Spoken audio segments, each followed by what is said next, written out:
Perfect. Starting 12 and a half minutes in. So, awesome. We are back after a very long break. I have been out for a month and a half. The semester started, and I had my senior recital, and just so many things happening here on campus that I could not both, keep my, I could not keep up on my politics and school and my family all at the same time. So I pushed this to the side for a while because it's just the thing to go. So we've got a ton to talk about. Allendale. So a bunch of black people have white privilege, I think. Black Lives Matter vandalizes things, and they get away with it. So we're going to be talking about that.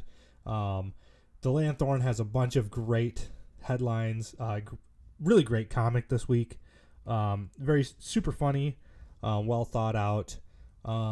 They are also under the impression that we have open discussions, which is comical a little bit. And climate change. Of course, we have to talk about the end of the world because, when don't we talk about the end of the world? We've been talking about the end of the world since, 1970, 1965? So, of course, we have to do that. Plus, Governor Gretchen Whitmer is burning evidence. That's fun. Kind of reminds me of somebody bleaching hard drives. And we have a bunch of fun tweets to go through. I think we got a Detroit... Oh, yeah, burning evidence. And we got a bunch of tweets to go through. Also, a black lady wins lieutenant governor in Virginia. And apparently all the Virginia voters are racist. We're going to be talking about that. I'm Anon Don, and this is the Holmes Politicast. Oh, we're going to try that one more time. I'm Anon Don, and this is the Holmes Politicast. Oh, yeah.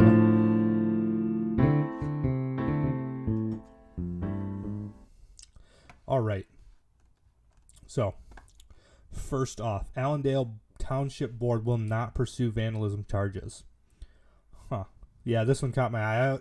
I knew immediately when I saw it. I was like, oh, that was the statue thing. This was a controversy, I don't know, I think back in 2019 before the pandemic was all a thing. So let's just dive into this.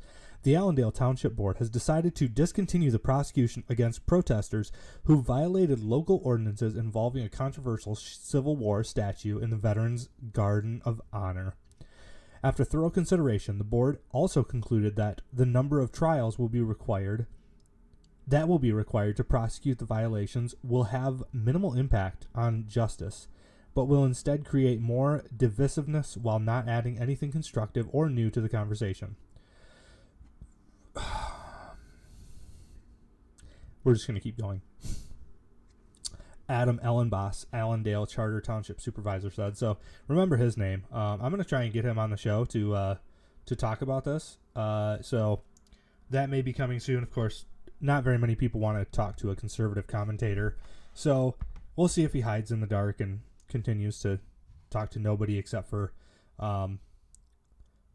left-wing news outlets. But regardless, demonstrations against the statue were sparked by, who is it? The Black Lives Matter movement. The poor oppressed people that they get so much flack for everything, as they destroy and burn and pillage, which gained traction across the U.S. in May of 2020, following the death.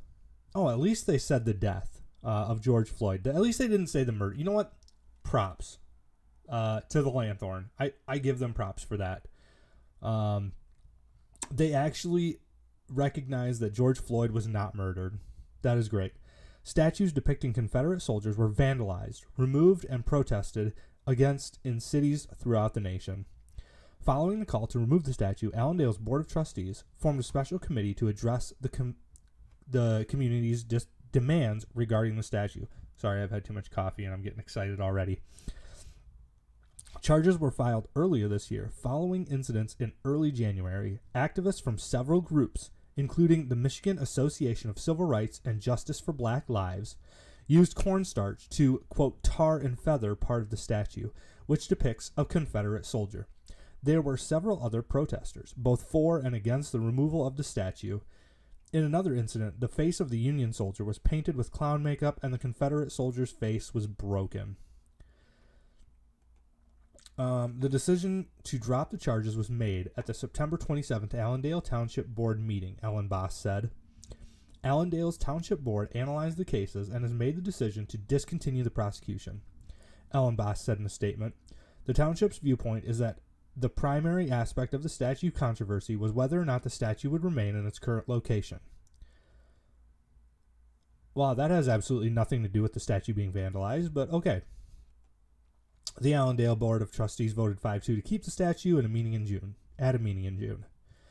Ellen Boss said that while discussions regarding the statue has continued in the Allendale community, no new demonstrations or information have entered the debate. So they're taking this. It's interesting. This article was about the prosecution of vandalism against the statue. And so, okay, I can understand not prosecuting for putting clown makeup on. Whoever broke the statue should be prosecuted. Tarring and feathering the statue should be prosecuted. I mean, like, they shouldn't be big prosecutions. I'm not talking about throwing him in prison forever, but somebody had to clean those things. So, yeah, I guess the face paint would, that has to be cleaned too. Somebody had to clean that. That's taxpayer money going toward somebody else. Somebody in our community. Well, maybe not in our community. People have been crossing state lines, crossing county lines, as the Kyle Rittenhouse haters like to say. But they've been coming into other communities and damaging property. Anybody that damaged property that now Allendale has to clean up, they should be prosecuted by Allendale. Now, of course, it doesn't say, who the people are because all the prosecution was dropped. So, that's really all I've got. They should be prosecuted. We should not be allowing people to deface statues. I mean, if I went out and defaced the LGBTQ board out there on campus, if I went out there and ripped down the gay flag, I would be prosecuted without question, as I should be. These people should be prosecuted too, and I don't understand how Black Lives Matter gets so much white privilege. All right, we're going to move on because that is all I've got on that. So, this super funny comic. So, I don't know if the Lanthorn is aware what a comic is. I haven't seen any funny ones, though. I've seen mean-spirited ones. I've seen nasty ones that, call Joe Rogan a horse. Very disrespectful. Calling, random conservative podcasters that Athena Jasmine. Yeah, she asked me one time, "Oh, how come you didn't do that one?" Well, you wrote it. Why are you asking me how come I didn't review it? Because it's not funny. It's just a comic attacking somebody. So this isn't an attack. But I do think it is kind of funny in an ironic kind of way. I want to suck on your neck, not bathe in your germs. So, Dracula is now going to bite you with a mask on. The Wolfman is now going to maul you with a mask on. He's going to eat your face off, but he doesn't want your germs. And then Frankenstein, he's just going to rip your arms off with a mask on. I don't really know that any of these monsters particularly care about germs, and I don't know that any students particularly care. Well, some of them do. I got to admit, some of them do, but this was just not funny. Lanthorn should make some funny cartoons. That'd be good. So, we move on.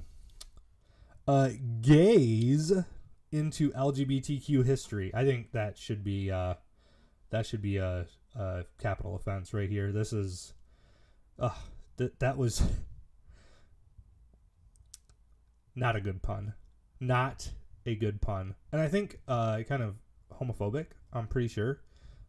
If I said something is gay, or if I used gay in that way, I think I would be hung, tarred, and feathered.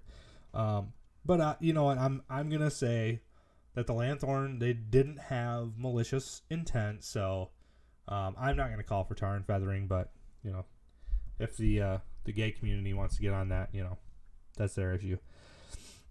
So we continue. An open door discussion. I highly doubt this was an open door discussion, because I've seen what kind of discussion goes on at Grand Valley State University when there's a settled position. When the establishment has a settled position, well, the leftists, they scream. The independents, they kind of go along with the leftists. They're like, hey, yeah, you kind of hurt their feelings. And then the people on the right, they just stay silent. So if you call that an open discussion, I guess it was an open discussion, but let's just get into the article. Last year, Grand Valley State University was named the best university in Michigan for LGBTQ students by Campus Pride and Best Colleges. The ranking combines Best Colleges criteria of academic support and affordability data in addition to the Campus Pride Index score. As national rating system, a national rating system that measures LGBTQ-friendly campus life. Now, I don't want to know what the parameters for this rating system are, so I'm not going to look into that. If somebody wants to look into that and let me know, that'd be fine, but yeah, I don't care. Campus Pride considers 8. Oh, they're going to tell us. Okay. Good on you, Lanthorn. You did some investigative journalism here. Campus Pride considers 8 LGBTQ plus inclusive factors to reach a measurement. Policy inclusion, what does that mean? Support and institutional commitment. What does that mean? That's so vague. Academic life, housing and residence life, campus safety, counseling and health, recruitment and retention. I mean, I would assume all of this is for the gay people. Very vague factors, I guess. I don't really know how you would measure counseling and health. I guess like all the counselors affirm your homosexuality. I don't know. Recruitment. So the number of gays at the college. Maybe, I don't know. What if they decide to change their identity? Like, is that like if a gay decides to not be gay, is that a loss? Like, do you still retain that person? Like, if they become bi, is that like?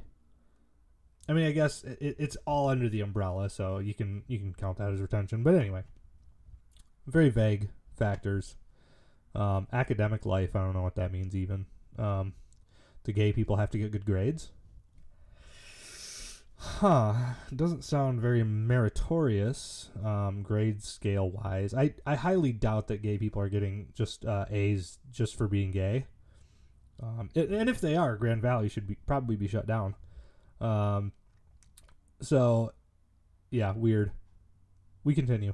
Part of what makes GVSU such a good campus for LGBTQ students is the Milton E. Ford LGBT Resource Center. Well, that's not very inclusive. Just LGBT Resource Center? How rude.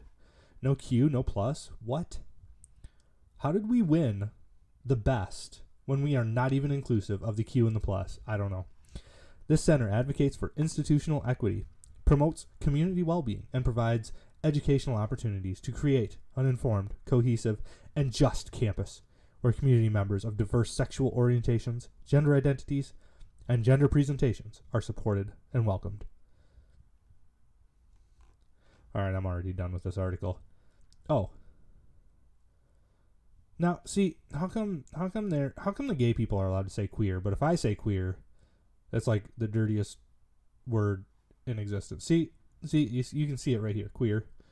We feel the need to present it because queer history is not only very important on a personal level to queer folk themselves, but to everyone who cares for human rights.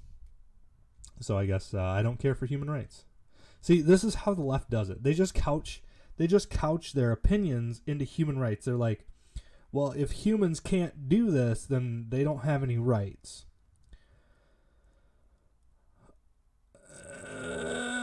You know, and I'm just going to move right on. from that because I think all of my listeners know that just because you can't do it doesn't mean you have no rights. You probably shouldn't be able to murder your babies. That's not a right. Being queer isn't really a right. I mean, I would challenge you to find that outlined in the Constitution anywhere. And I also often wonder where they get their perception of human rights. Does the government give you human rights? Because if the government gives them, then they can take them away. If you're couching your human rights in some idea of God, I don't think there is.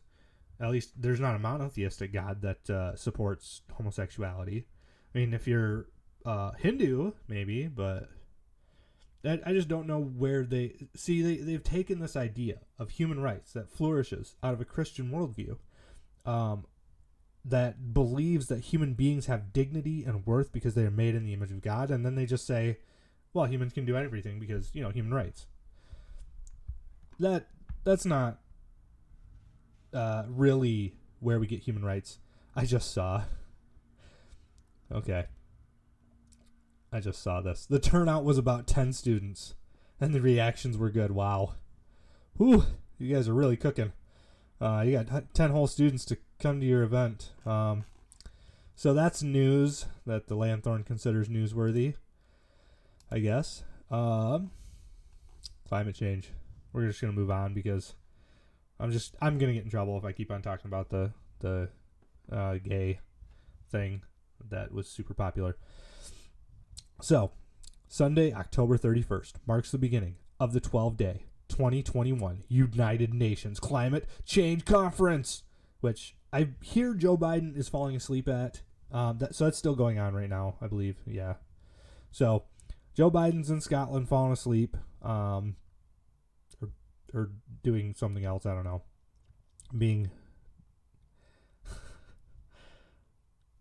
I need to be respectful. That's not disrespectful. Joe Biden's in Scotland falling asleep. I would be falling asleep too. So, no disrespect to Joe Biden. If I had to be at the United Nations Climate Change Conference, I'd be dead asleep because it is totally worthless. Maybe Joe Biden knows that. Maybe he just needs a nap. Now, I don't know why it is abbreviated to COP26, and I don't care to find out.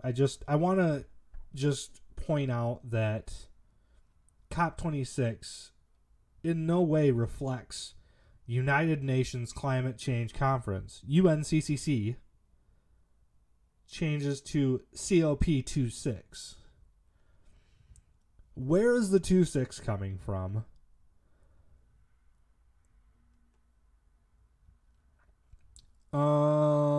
I'm looking. Yeah, Lanthorn doesn't do any investigative journalism into this. They just kind of accept that that United Nations Climate Change Conference is abbreviated to COP26, I guess. So, I am never going to get through any of these articles if I keep on talking. My goodness. All right. The participating nations will be talking about promises made in the past, setting new goals for the future, and discussing ongoing anxieties and concerns. These topics are relevant to literally everyone on the planet. But as members of the generation that's inheriting the earth, students in the Grand Valley State University community need to be keyed into the conversation happening in Glasgow right now. So this is another one of those open discussions that you're not allowed to disagree with, as far as I'm aware. I would love to be proven wrong if anybody wants to discuss climate change with me on the show. That'd be great. Again, leftists don't really come on right-wing shows because they don't really have very many arguments. So climate change was also part of this year's G20 summit. Oh yeah, the G20 summit, the summit of leaders, which concluded on Sunday. As explained by the New York Times' Somanai Sengupta. Sengupta. I feel like there was a scandal involving him, but anyway, I'll find that out later. If there was a scandal, we'll talk about it next week. Leaders attending the COP26 have been given a straightforward goal: halve greenhouse gas emissions in 8 years. But things appear to be off to a lackluster start as leaders from some of the biggest polluters, Russia's Vladimir Putin and China's Xi Jinping, will not be attending in person. Wait. So Russia and China are opting to not fly a private jet to Scotland. And I care so little about this. So China and Russia are not wasting a bunch of gas going to Scotland, so they're bad. But Joe Biden, he is flying all the way there on his private jet all by himself. And that's good for climate change. I'm sensing some cognitive dissonance here somewhere in the air. I can't quite grasp it. However, the powerhouse, industrialized nations that will show up to the COP26 have their minds full with other prior commitments, like paying poorer countries the $1 trillion they were promised back in 2010. The full amount was meant to be paid by 2020, but won't be for 3 more years.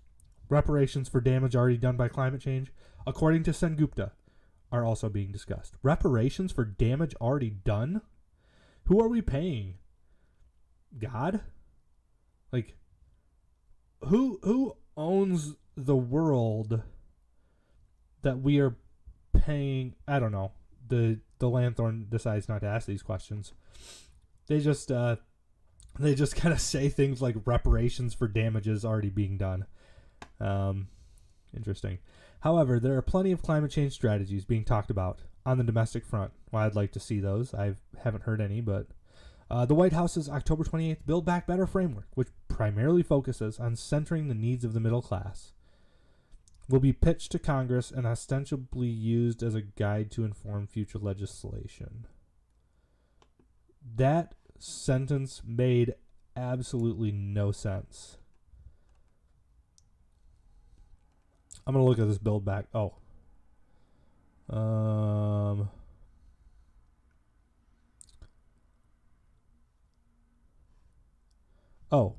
the Build Back Better plan is to cut gas pollution by over 1 gigaton. Okay. From buildings, transportation, industry, electricity. Wait. Advance environmental justice by investing in a 21st century clean energy economy from buildings, transportation, industry, electricity, and agriculture to climate smart practices across our land and waters. That was very detailed. I'm so glad I investigated that. Goodness gracious. So, we're going to be centering the needs of the middle class, and that's going to solve climate change, people. I didn't say it. The Lanthorn said it. I'm just reporting it.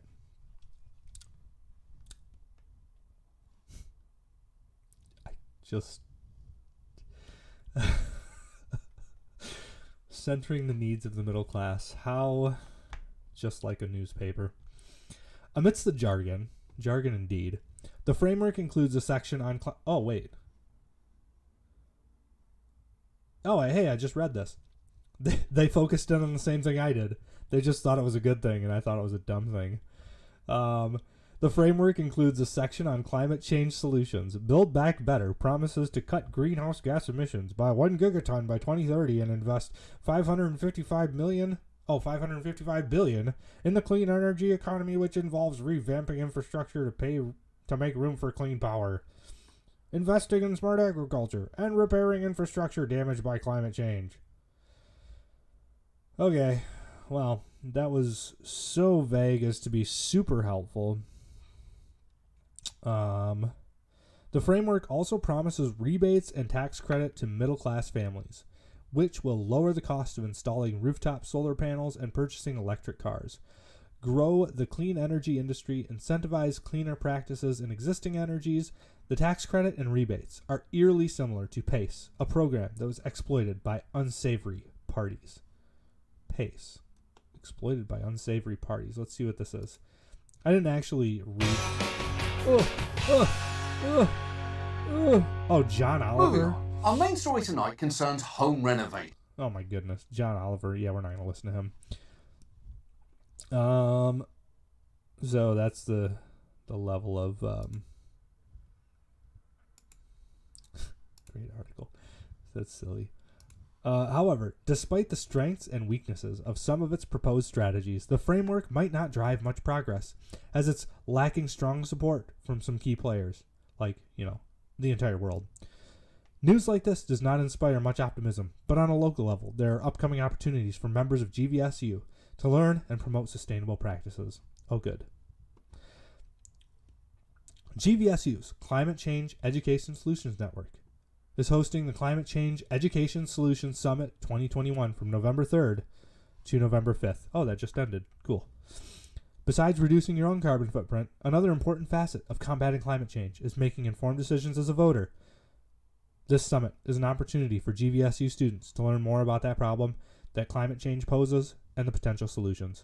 So, here is my promise to you, listeners, because you listen to me babble on for hours. I'm going to listen to them babble on.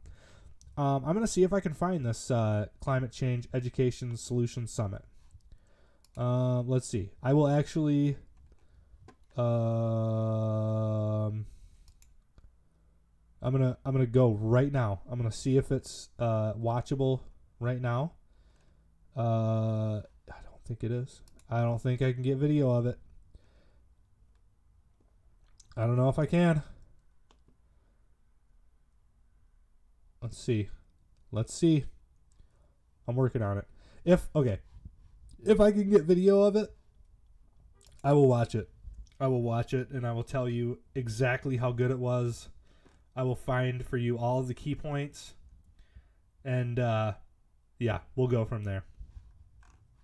So, Climate Change Summit, super important. I think that ends the Lanthorn's, that ends the Lanthorn's section. Goodbye, Lanthorn. Hello, Governor Whitmer. Sweet. So, because we've just had our 2021 elections, 2022 is next year. It's a big year. We got to get rid of the Gretsch. So, number one, we're going to be looking at some of her vetoes. So, remember that nursing home patient that got the crap beat out of him? Yeah. So, the senators wanted a bill to make video cameras standard in nursing homes. She vetoed that. Let's see. Local hospitals found budget cuts in 2019. That seems to have been a bad idea looking back. Governor Whitmer cuts more than $300 million from autism resources. Let's see. Among state budget cuts include County Veterans Services Fund. I feel like we should be supporting our veterans. I know, hot take, guys, but that's just my opinion. We should probably support our veterans. They fought for us. They've died for us. They've lost limbs for us. We should support them. Whitmer disagrees. Michigan Sheriff budget. Or Michigan Sheriff departments to lose funding for 119 deputies with Whitmer's budget vetoes. So that was Lansing State Journal. That was a headline. If you think that I'm making this up or somebody's making this up, no, these are real headlines from real. Let's see. The first one was from Fox 2 Detroit, and I actually looked at that one because Fox isn't always reliable. They're right wing, kind of a little bit, but they're also very unreliable. They skew to the left a lot too. The second one, the local hospitals to feel the squeeze. That was from the Times Herald. NBC 25 News, governor cuts more than $300 million for autism resources. So we're just going to keep on going. If you're watching, you can see all the stuff that I'm talking about. So go to YouTube, check out this segment. It's about 40 minutes in-ish. So Cranes Detroit, Whitmer vetoes $375 million for roads, bridges as budget battle heats up. Now, I feel like that goes against one of her promises. We're not going to get into it. But fix the damn roads. I feel like I've heard that somewhere. It's ringing bells. I lost it. I can't remember who said it. But Certificate of Need bills introduced to reduce costs, increase access. I don't even know what the heck that means. So, Whitmer vetoes bills that would have protected whistleblowers, delayed local tax collections. mLive. Wow, there are so many of them. So that's just a few of them from 2019. We're going to move on to 2021. We're just going to skip 2020 altogether because she vetoed so many things in 2020. She vetoed a bill to delay taxes. Vetoed bill directed COVID-19 patients away from nursing homes. That one, oh my goodness. Vetoed a bill to make absentee ballots application fraud a felony. So you can, commit ballot application fraud, and it's just a misdemeanor. I said I was going to skip 2020, but those are just a couple from 2020. 2021, Governor Whitmer vetoes 3 voter ID bills meant to tighten election security from the Washington Examiner. And I've read those bills. I was following those very closely. That's all they were. I mean, Democrats, of course, will say, oh, they're trying to make voting harder for black people and they're racist. And no, that was just voter ID. You just got to have ID to ask for a ballot, to ask for an absentee ballot, and to vote in person. That's all it was. Governor Whitmer vetoes COVID relief spending bill, 9and10news.com. Rural communities left behind with Whitmer broadband veto. Oh, so that was Senator Kevin Daly. Yeah, they were trying to get, and I don't actually agree with that. So good. I'm glad that. Wait. You know what? I don't remember what that one was. I think it was for an easement so that you could run high capacity cables out to rural communities and they could use those to get internet out there. And she was just like, yeah, no, you're not using the easement. I think. I'm not 100% sure. You know what? Yeah, I'll look into that one for next week. Whitmer vetoes... Maybe. Whitmer vetoes bills giving businesses tax breaks for purchases of PPE. Freep. The Detroit Free Press. So, we can get rid of a tampon tax. We can end period poverty. But we can't give businesses a tax break for purchasing the PPE that she's demanding they purchase. Huh. Okay. Governor Whitmer vetoes business tax breaks a day after touting small businesses. IOSCO News. Whitmer rejects a $155 million plan to give $1,000 scholarships for elementary reading help. Detroit.chalkbeat.org. I didn't hear about that one at all. Governor Whitmer's policies hamper restaurant and lodging sectors. dbusiness.com. It goes on. There's more. You can actually go into this. They actually have the bills listed. You can, if you're watching, you can go into it. Look at that. It brings you right to the legislature bill. Brings you right to it. Revised summary as passed by the House. Gives you all the thing. Presented to the governor 10/20/2021. Vetoed by governor 10/29/2021. So if you think that these veto things they're full of crap, you can go there. You can actually see all the bills that Governor Whitmer has vetoed. Speaking of Governor Whitmer, guys, mistransparency is burning evidence. Oh, goodness. So I'm just going to read through this one because I don't think I need to say anything about it. I might say something about it because I can't resist. But throughout the pandemic, Michigan employers have felt the sting of government interference. Those who didn't follow Governor Gretchen Whitmer's constantly changing rules faced serious fines and even closure. Now, some are pushing back on citations and exposing even more secrecy within this administration. So, you guys remember that? Businesses being fined, closed. One business owner being arrested. We continue. The Detroit News this week uncovered some alarming details in one investigation related to the city of Port Huron, including how a state workforce safety inspector literally burned, documents, and destroyed notes and emails related to the case. That alone calls for a close look at this agency's practices and leaderships. Did anyone instruct Michigan Occupational Safety and Health Administration Inspector Matthew Hartman to take such curious action? And did he violate state policy or the law in destroying the evidence? Now, of course, he's not talking. He's not going to say who told him to do it. I'm talking. Let's just continue.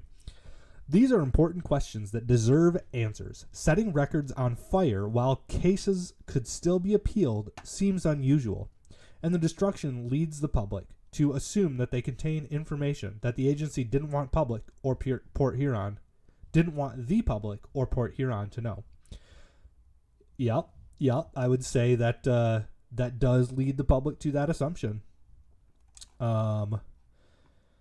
Man, the Detroit News, they're so nice with it. Setting the records on fire seems unusual. Yeah, seems unusual. You could say that. Late last month, MIOSHA, facing the threat of having director Bart Pickelman deposed, filed to dismiss the citation against the city.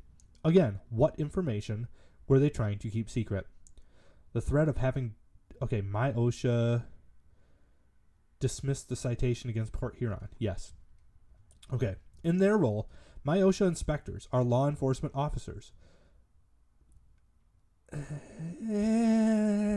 See, this is where I differ from the Detroit News a lot. MIOSHA does not actually create any laws. They're given power by the legislature that they shouldn't have. The legislature makes laws. MIOSHA inspectors are not lawmakers. They are not law enforcers. They are guideline enforcers. And guidelines, my friends, are not laws. Notes and emails that contain information on how they built their case should be retained as long as the case is pending. We do not want a state that incinerates potentially exculpatory information while a case is still being adjudicated. You know what? I agree. We don't want evidence burned while the case is still ongoing, or while the case could still be appealed. In the Port Huron case, MIOSHA was charged with enforcing Whitmer's COVID orders and fining businesses and employers if they didn't fully comply. The agency, which falls under the Department of Labor and Economic Opportunity, has levied more than 500 COVID fines and publicly reported the names of businesses penalized through the press releases. The city of Port Huron decided to fight back and appeal the $6,300 fine it received in the summer of 2020 for reported violations of workplace safety rules. City manager James Freed referred to the case as, quote, a sloppy attempt, unquote, to disparage employees and an example of MIOSHA's harsh pandemic enforcement. Freed noted the city's legal fees totaling at least $15,000, an amount many small business owners wouldn't be able to swing. The legislature should take a close look at into how MIOSHA conducted its investigations and why emails and notes that related to the case were incinerated. House Oversight Committee Chairman Steve Johnson, I love that guy, he's so good, Republican of Wayland, has held hearings on the failings of the Unemployment Insurance Agency, which we've covered on this show. We actually saw the unemployment lady stumbling over every single sentence that she uttered, trying to get around Steve Johnson's comments. Also under the Labor Department during COVID, and this has led to the recent resignation of the acting director, Liza Estlund Olson. He should now turn to MIOSHA. So, Steve Johnson, yes, please turn to MIOSHA. MIOSHA will continue to play a large role in overseeing the business compliance, and it will be the state agency, to implement President Joe Biden's impending vaccine and testing mandates on businesses with more than 100 employees. Okay, so that's from MIOSHA. They're going to be doing this. So once again, we have the wrong branch, Joe Biden, making laws about vaccine and testing mandates, and an unelected organization, MIOSHA, will be enforcing those, not laws. I know that was a little confusing, but the executive branch is making things that are not laws, and MIOSHA will be enforcing them or shutting down your business. All right. So, Whitmer literally burning evidence. But, hey, she can make a good pancake. She didn't burn that. Look at this. Look at this. For those listening, sorry, we're on Twitter right now. Governor Gretchen Whitmer. These are giant pancakes. Mickey Mouse pancakes. But have you ever seen a Spartan pancake? Oh. So, yeah, she's making a Spartan pancake. Look at that ass. Look at that. She's got it. She didn't burn it. Good for her. All right. Next. Oh, look at this. Okay, so Grand Valley State University. So this is our concert from last night. Took a picture of the table. We've got 3 people here, 2 people over here. This lady right here. They're all checking students, checking what do you call them? Visitors for their self-assessment, and enforcing mask policies. So we also had a